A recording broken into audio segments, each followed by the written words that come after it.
राजद्रोह कानून या देशद्रोह कानून, ये वो कानून है जिसका नाम सुनकर ही जाने कितने आंदोलनकारी, वक्ता और विरोधी नेता सिहर चुके हैं।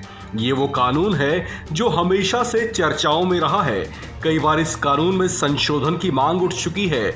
कई बार इस कानून के प्रावधानों को ज्यादा स्पष्ट करने की मांग उठी है, तो कुछ लोग अंग्रेजों के जमाने के इस कानून को रद्द कराने की मांग भी उठा चुके हैं। पिछले दिनों सुप्रीम कोर्ट में इस कानून की वैधता को चुनौती देने वाली याचिका दायर की गई थी, जिस पर कोर्ट में सुनवाई भी हुई थी। अब राजद्रोह से जुड़े इस कानून को लेकर केंद्र सरकार ने सुप्रीम कोर्ट में हलफनामा दायर किया है और कहा है कि वो राजद्रोह कानून के विभिन्न प्रावधानों की जांच फिर से करेगी और उस पर फिर से पुनर्विचार करेगी। हालांकि कुछ दिन पहले ही केंद्र सरकार ने राजद्रोह कानून की वैधता रद्द करने की मांग वाली याचिका के खिलाफ इसका बचाव किया था और सुप्रीम कोर्ट से ये अपील भी की थी कि इस याचिका को खारिज कर दिया जाए। खैर, लगता है कि राजद्रोह कानून को लेकर अब सरकार का मन बदल गया है। लिहाजा इस सिलसिले में दायर किए गए हलफनामे में सरकार की ओर से कहा गया है कि आजादी के अमृत महोत्सव की भावना और प्रधानमंत्री मोदी के दृष्टि में भारत सरकार ने धारा 124A देशद्रोह कानून के प्रावधान का पुनरीक्षण और पुनर्विचार करने का निर्णय लिया है।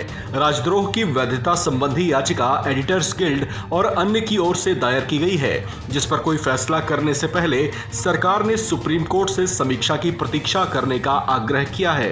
गौरतलब है कि सुप्रीम कोर्ट ने देशद्रोह कानून को लेकर पिछले साल भी एक टिप्पणी की थी, जिसमें देशद्रोह कानून के व्यापक दुरुपयोग और इस पर राज्यों के साथ साथ केंद्र की भी आलोचना पर चिंता जताई थी। उस वक्त कोर्ट ने कहा था कि आखिर सरकार एक ऐसे प्रावधान को निरस्त क्यों नहीं कर देती जो आजादी से पहले महात्मा गांधी जैसे लोगों को चुप कराने के लिए अंग्रेज सरकार द्वारा इस्तेमाल में लाई जा रही थी। पिछले दिनों सुप्रीम कोर्ट में इस कानून से जुड़े अलग अलग पहलुओं को लेकर बहस हुई थी। इसमें सरकार की ओर से एजी पक्ष रख रहे थे, तो वहीं वरिष्ठ अधिवक्ता और कांग्रेस के वरिष्ठ नेता कपिल सिब्बल अपने तर्क रख रहे थे। उस दौरान कोर्ट में नवनीत राणा मामले का भी जिक्र हुआ था, जिसमें हनुमान चालीसा बजाए जाने के एक बयान पर देशद्रोह का केस बना दिया गया था।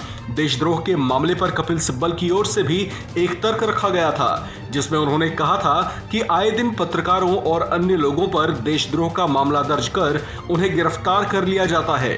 उन्होंने इसे अंग्रेजों के जमाने का एक ऐसा कानून बताया था जिसकी अब कोई जरूरत नहीं है। वहीं केंद्र ने शनिवार को हुई सुनवाई में राजद्रोह कानून और संविधान पीठ के 1962 के फैसले का बचाव करते हुए इसकी वैधता को आगे भी बनाए रखने की बात कही थी। इस खबर में फिलहाल इतना ही। बाकी खबरों के लिए बने रहिए वन इंडिया हिंदी के साथ।